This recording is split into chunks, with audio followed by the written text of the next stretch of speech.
Hey, what's up, everybody? Kim Klasick here. So there's a lot of chatter right now about Elise Stefanik out of New York, now being the chairwoman, taking over for Liz Cheney.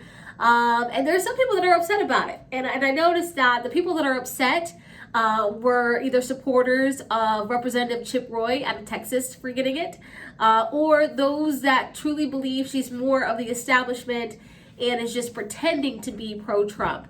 Now, I understand where you're coming from, right? If you look at Elise's voting record, you would think, I'm not so sure if she's America First.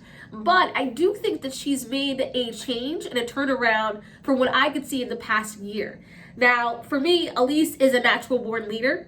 I think there are just people that just are. When you see all of the work that she did to make sure so many women got on Capitol Hill this last election cycle, her PAC was phenomenal at securing seats in the House. So she is a leader. Make no mistake about it. She worked diligently, she worked quietly, and she got it done.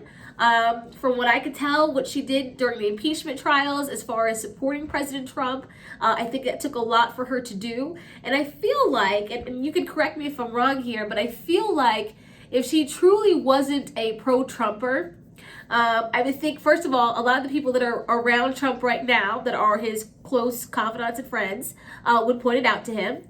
And I also feel like if that were true, she would have to be taking heat right now for supporting him the way that she is, from the never Trumper Republicans. So, I don't think that she's on the fence like so many people are trying to say. I think she has, turned the page and is more America First, is more pro-Trump. And I think she's listening to a lot of the Republican voters because that is what a lot of Republican voters want. And so I'm excited to see her in this position. You know me, I have my own PAC, and I'm working to make sure we get younger people on Capitol Hill to represent us.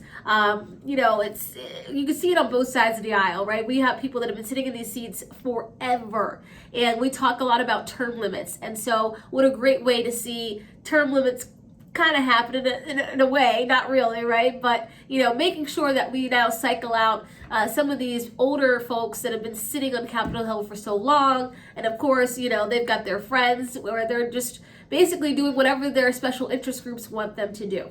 And so I'm glad to see that is going to be a change now.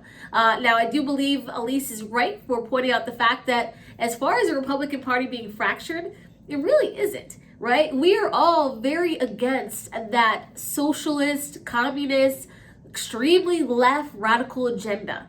And so we are all on the same page with that. We all want to do something about the border crisis. We all want to do something about Joe Biden's administration in general, right? Now look at the national security right now. We have our guard down completely and everyone's taking advantage of it, even hackers when it comes to a Colonial Pipeline and anyone else, especially those coming over the southern border in droves. So I think, honestly, we are very unified when it comes to, us wanting to make sure that Republicans take back the House, take back the Senate, and of course, take back the White House in 2024. And that's where we should focus. So thumbs up to Elise, and she's a great congresswoman, and I can't wait to see what she does next.